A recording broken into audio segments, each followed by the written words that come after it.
my name is Finley. I'm the Publicity Director for this year's KOTESOL International Conference. This is... I'm Sunil Mahtani, Publicity Director for this year's conference. And I'm Andrew Cohen, and I'm one of the two plenary speakers. And I came from San Francisco Airport. I live in Oakland with my wife.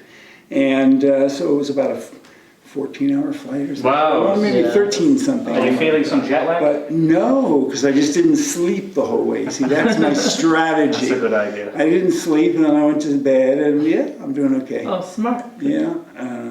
So I'm happy to be here. Oh, we're very happy to have you. It's not my first trip to Korea. I've been here a number of times. This is about the 6th or 7th time. I've spoken at ALEC, so I know the Applied Linguistics group. I've spoken at another TESOL group. It was at the meeting they had in Busan. So it was one of the ones that has primarily Korean organization. Yeah. Was this potentially more the foreign English language teachers? And then I also more recently gave a plenary for the International Association of Teachers of Korean. Wow. So they came from Budapest, they came from Moscow, they came from all over the world. Yep.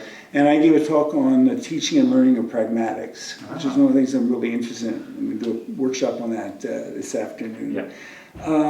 So I'm no stranger to the country, but I've got to say that I'm very impressed with the organization of this conference. It's the way Huva is set up. It is so slick. And the idea of having so much information on speakers is really great. So you're not just going to a talk blind, you're going to talk knowing that something about the person, something about what they're going to talk about. And then in the case of people like myself, you can go and see an interview. I did one of those written interviews, and they see some of my publications. No, it's a fantastic app. And also, as a speaker, you can see how many people will be attending your presentation ahead of time. Yeah. So that's always very useful to know. Tomorrow you're giving the plenary here. What are you talking about? Because I noticed that one of the themes of this meeting is technology. I took the bull by the horns because I've been studying Chinese now, which is my 13th language. I've been studying Chinese for 9 years. Wow. And what I focus on, what motivates me to do it, is that every week I write a blog in Pinyin, not in Chinese characters. I didn't learn through Chinese characters, I learned through Pinyin. In Pinyin, on very sophisticated topics, whatever it is that motivates me to talk about. So if I'm upset about something in the current presidential cabinet or government in the U.S., that's what I'm writing about. I'm on a special diet to cut my inflammation, my neuropathy in my foot and hand. So it involves baking bread with teff flour, which is an Ethiopian grain that I make my bread with. And I needed leavening, to leaven, in the verb, and I needed liquid and solid, and I needed to be able to talk about the density of the bread. I got all of them wrong in Chinese. I had the wrong word for leavening, I had the wrong word for liquid, the wrong word for solid, and they don't talk about dense bread. They talk about compressed bread. Wow. So it's a wake-up call. And I think, sadly, the field doesn't pay enough attention to language learning at the really sophisticated fine-tuning levels. We tend to be satisfied more with mediocrity.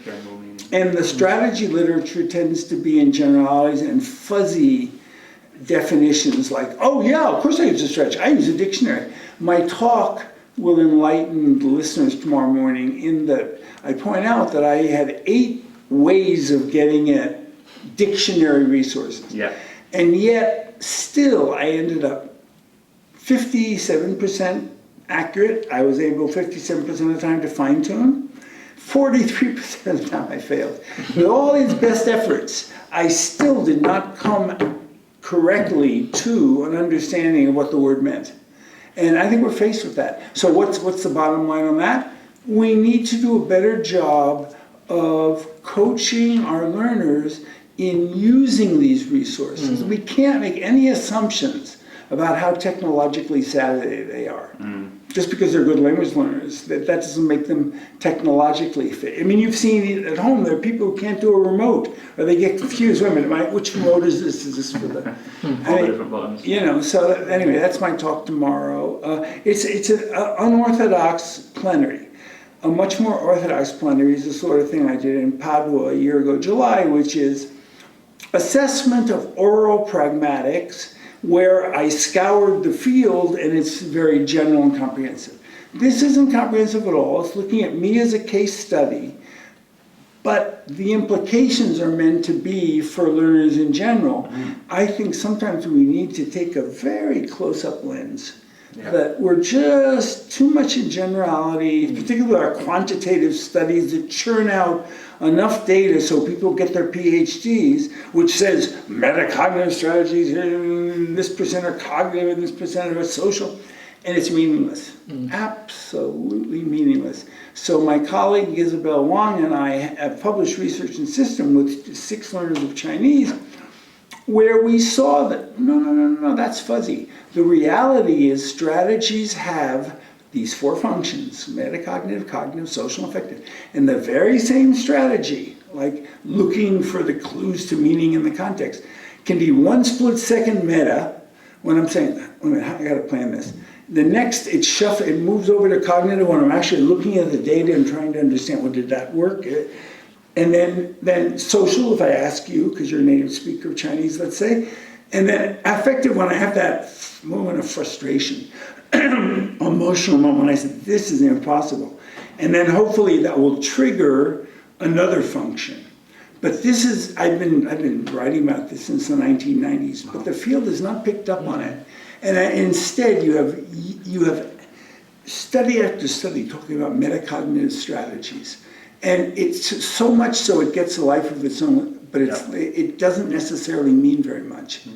I'm trying to get beyond these labels to the reality of what learners are actually grappling with. Well, it does sound like a fascinating plenary. I can tell you I've not seen a speech on that topic before, so it's going to be quite enlightening for me, and I think for all the attendees tomorrow. Excellent. Absolutely. That sounds great. Yeah, I've been working on this and fine-tuning it. And there'll be other conferences coming up that will be able to deal with this. Peter McIntyre has this psychology of language learning meeting coming up in Cape Breton and Sydney in June, and I'm going to be doing a symposium there with him doing his most recent work, which is looking at fluctuation in emotions, in nonverbal communication. That there's fluctuation, your nonverbal signals shift as you perform tasks. And we're going to do something together, and then I'm going to be part of a symposium called The Third Wave of Strategy work in Groningen at ILA in August. I've been invited to do that. So it's like taking a fresh look at some of these things. And the concern is more and more with what classroom teachers can actually benefit from in strategy instruction, so we're not just giving platitudes, we're giving specifics, and learners directly. I love to coach learners directly. Think about it, maybe in your own life. A lot of language learning goes on well beyond the classroom. Yeah. We were in the classroom 20 years ago, but now we're on our own and we're trying to study X language through DVDs or through streaming. And that's what I'm concerned about. Out in the real world, what is there? Well, that does sound great. I think we all agree on that. I think very soon you have another session coming up. Yeah. In about 20 minutes. So I think we need to let you go now. Thank you. So you can head to that session. But definitely check out Dr. Cohen's great plenary tomorrow. And there's the plenary today, I can just put a plug for it. The plenary today on pragmatics. At the very end, I was asked by Multilingual Matters to give a slide with my book that came out last year on the learning of pragmatics from native and non-native language teachers. And there's a 30% discount here at the conference. If you order it online, you get 30% off. So that's very nice. They want to promote it. I'm happy to see it promoted. It was an area that I wrote that book because I felt that it had been shoved under the rug, particularly since there's so much emphasis on Englishes. Yeah. Don't worry about getting the pragmatics right. Who's pragmatic? Doesn't matter if they're British or American. They should be Korean. So maybe Korean English or Korean whatever, Korean Japanese. Don't worry about getting the pragmatics right. Yes and no. that I did an international survey with over 100 teachers. Yeah. 83 of them were non-native teachers of a variety of languages, and another 32 were teachers of their native language. And I got some interesting results. Not so surprisingly, native teachers are more comfortable with certain kinds of things, like sarcasm, criticism. It's not, because the English movement suggests that it doesn't matter who the teacher is. I can understand, it's a political thing. I can understand why they don't want their jobs taken away by a native. We know some native teachers are not good teachers, and they may rely on their intuition, and it's good sometimes, and it's not good other times. But it's fun. I found it fun in writing that book to take a look at the issues, and that's what I'm going to be talking about in my plenary, my workshop at 4:30. Well, good luck with that one, and then best of luck with the plenary tomorrow. Thank you very much. Thank you.